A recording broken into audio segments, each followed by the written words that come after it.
Assalamualaikum warahmatullahi wabarakatuh. Kembali lagi di channel YouTube Gilang Andika Ali.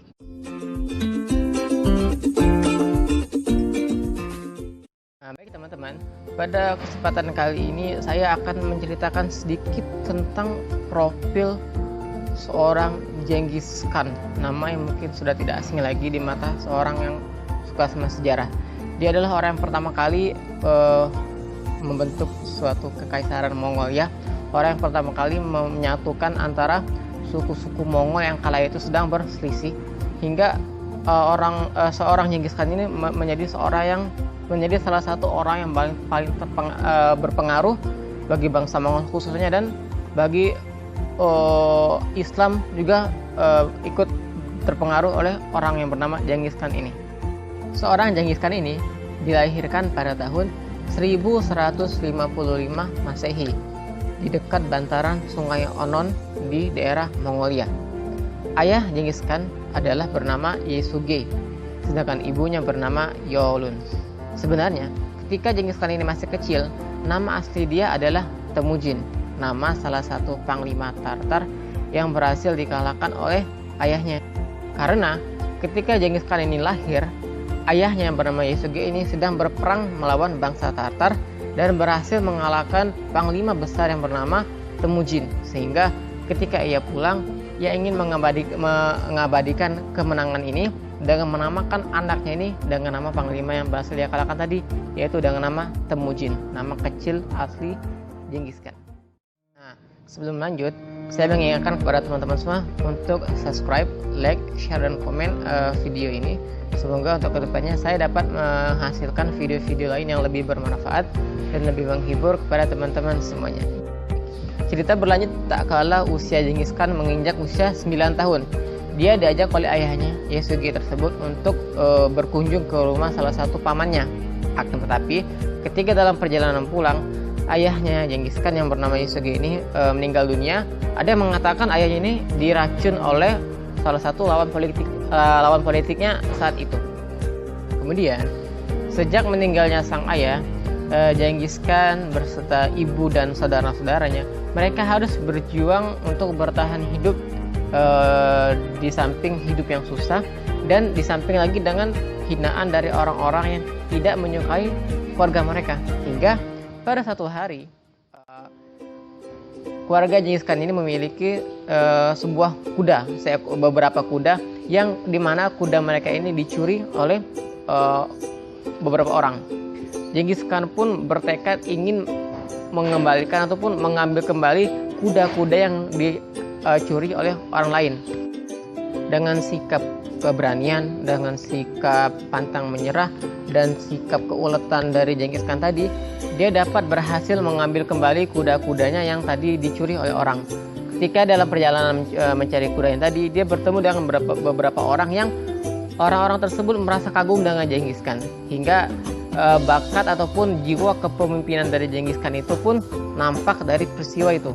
Hingga lama kelamaan orang-orang dekat teman-teman Genghis Khan ini mulai terpesona, mulai suka dengan gaya kepemimpinan dari Genghis Khan ini, hingga pamor Genghis Khan di mata orang-orang lain pun semakin tinggi.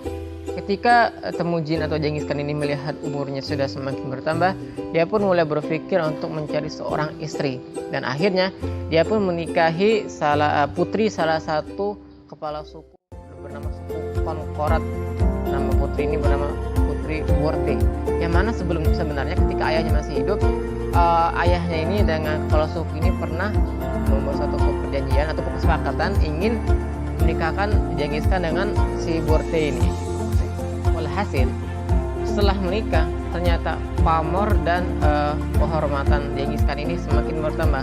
Orang semakin hormat dan semakin menaruh perhatian terhadap Genghis Khan kecil ini, ataupun remaja maksudnya. Hingga pada suatu hari, Genghis Khan ini pun bertekad untuk menyatukan suku-suku di Mongol yang kala itu suku-suku di Mongol itu sedang berselisih. Mereka saling berperang satu sama lain, mereka saling menjelekkan, membunuh satu sama lain. Yang mana sebenarnya ketika masa ayahnya dulu, si Yesuge itu, ayahnya dulu pernah bertekad untuk menyatukan suku-suku Mongol dan berhasil. Akan tetapi ketika ayahnya meninggal, Suku Mongol ini kembali berselisih dan Genghis Khan pun dia bertekad untuk kembali menyatukan suku-suku Mongol ini menjadi satu kesatuan dan menjadi suatu keluarga, menjadi satu negara yang kuat gitu. Karena dia beranggapan suatu bangsa itu tidak akan menjadi kuat jikalau antara sesama suku saja itu saling berselisih. Dan akhirnya lambat laun Genghis Khan pun berhasil menyatukan suku-suku Mongol itu di bawah satu panji. Teman-teman, pada pembahasan ini sebenarnya nama Genghis Khan itu belum bernama Genghis Khan, tapi masih bernama Temujin ya. Nama asli beliau adalah Temujin. Hingga pada satu hari kepala-kepala suku Mongol ini pun mereka pun bersepakat memberikan gelar kehormatan kepada Temujin ini dengan gelar Khan. Nah, jadi gelar Khan ini merupakan sebuah gelar kehormatan yang tinggi, yang sangat prestisius lah. Kalau di dalam dunia Islam biasa disebut dengan khalifah atau sultan atau amir, atau kalau dalam Eropa itu biasa disebut dengan raja, ratu atau itu. Nah, kalau dalam Mongol itu disebut dengan Khan. Akhirnya Temujin ini pun mengganti nama barunya dengan nama Genghis Khan. Akhirnya dia pun setelah dia berhasil ataupun dia diberikan nama dan gelar yang baru itu, akhirnya dia pun mempunyai rencana ingin mendirikan suatu negara Mongolia. Singkat cerita, akhirnya Genghis Khan ini dia pun berhasil mendirikan suatu negara baru, suatu negara yang hasil dari persatuan dari suku-suku Mongol yang bersatu menjadi satu hingga membentuk suatu negara yang itu bernama Kekaisaran Mongolia. Tapi perjalanan tidak semudah itu. Di awal perintisan dia mendirikan negara Mongolia, dia harus menghadapi banyak peperangan dengan negara-negara lain. Di antaranya dengan dinasti Jin dari Cina ataupun dari suku-suku yang lain yang kala itu belum mau bergabung dengan Genghis Khan. Hingga akhirnya Genghis Khan ini berhasil mengalahkan salah satu suku terbesar di Mongolia kala itu bernama suku Naiman. Nah, setelah dia berhasil merebut kekuasaan ataupun berhasil mengalahkan suku Naiman ini, praktis maka negara Mongolia ketika itu sudah berada pada satu tangan pemimpin, yaitu Genghis Khan ini. Ketika zaman Genghis Khan ini juga bangsa Mongol sudah mulai untuk menaklukkan negara-negara Islam di daerah Asia Tengah sekarang ini, atau kalau zaman dulu itu biasa disebut dengan negara Islam Timur. Masya Allah, itu kucing saya. Di antara wilayah-wilayah Islam yang mulai ditaklukkan oleh bangsa Mongol diantaranya adalah Daula al-Khwarizmiyah. Kemudian juga ada kota Khurasan, ada kota Naisabur, Samarkand, dan kota-kota di sekitar itu. Sebenarnya penyebab bangsa Mongol itu mulai menginvasi negara-negara Islam sebenarnya disebabkan oleh satu masalah sepele. Itu Daulah Khwarizmiyah ini dipimpin oleh seorang sultan bernama Sultan Muhammad Alauddin Khwarizmi Shah. Ketika itu terjadi suatu kesepakatan antara Genghis Khan dengan Sultan Alauddin ini, yang perjanjiannya itu diantaranya pedagang kedua belah pihak ini boleh saling berdagang di dua negara ini secara aman. Jadi bangsa Mongol boleh berdagang ke negara Islam, dan orang Islam pun dapat misalnya mau berdagang ke daerah Mongol juga tidak apa-apa. Hingga pada suatu hari ketika datang pedagang Mongol datang masuk ke daerah Khwarizmiyah ini, Sultan Alauddin ini dia membunuh para pedagang-pedagang Mongol ini dan membuat Genghis Khan pun murka. Dan ketika dimintai konfirmasi ataupun klarifikasi akan kejadian tersebut, ternyata Sultan Alauddin ini malah menghina bahkan menantang Genghis Khan untuk berperang. Ketika mendapatkan kabar ini, Genghis Khan pun marah besar dan menyiapkan pasukan yang begitu besar untuk menaklukkan negara-negara Islam atau wilayah-wilayah yang berada di bawah kekuasaan Daulah Khwarizmiyah ini. Dan kejadian ini berlangsung pada tahun 1220 hingga kurang lebih 1121, selama beberapa tahun.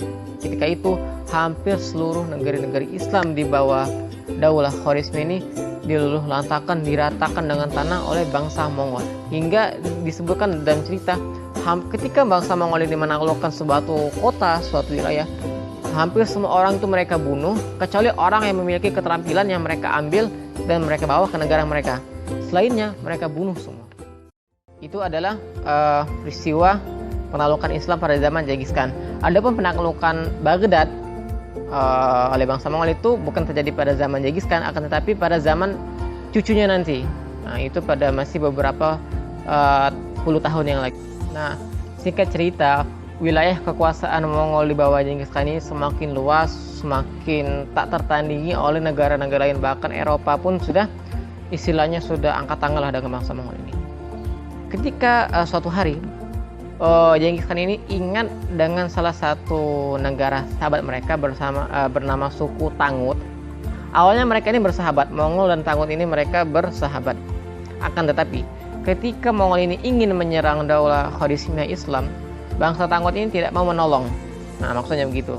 Akhirnya pun Mongol pun murka. Dan ketika sudah berhasil mengalahkan Khawarizmiyah ini, Genghis Khan pun masih memiliki dendam terhadap daulah Tangut dan ingin menaklukkan negara ini juga karena tidak mau menolong Mongol. Akan tetapi suatu kejadian pun tak sengaja menimpa diri Genghis Khan, yang mana pada saat itu umur dari Genghis Khan itu sudah semakin tua. Dikatakan bahwasanya ketika sedang berlatih perang di atas kudanya, Genghis Khan ini tanpa sengaja jatuh dari kudanya, dikarenakan kudanya ini terkejut melihat kuda-kuda yang liar. Kuda-kuda itu, Genghis Khan pun jatuh dari kudanya dan menderita sakit di bagian tubuhnya. Ketika bangsa Mongol sedang mengepung dinasti Tangut ini dalam rencana untuk menaklukkan, Genghis Khan pun sakitnya semakin parah dan akhirnya meninggal. Sebelum meninggal, Genghis Khan pun berwasiat bahwa bangsa Mongol tidak boleh mundur dari pengepungan terhadap Tangut ini sebelum berhasil mengalahkannya, walaupun ketika itu dia meninggal dunia. Dan akhirnya pada bulan Agustus tahun 1227, Genghis Khan pun meninggal dunia di tengah-tengah pengepungan.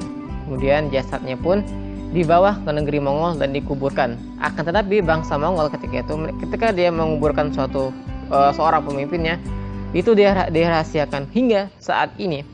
Seorang pun tidak tahu di mana pasti letak makam dari Genghis Khan. Dan Genghis Khan ini meninggal dalam usia kurang lebih selama 70 tahun.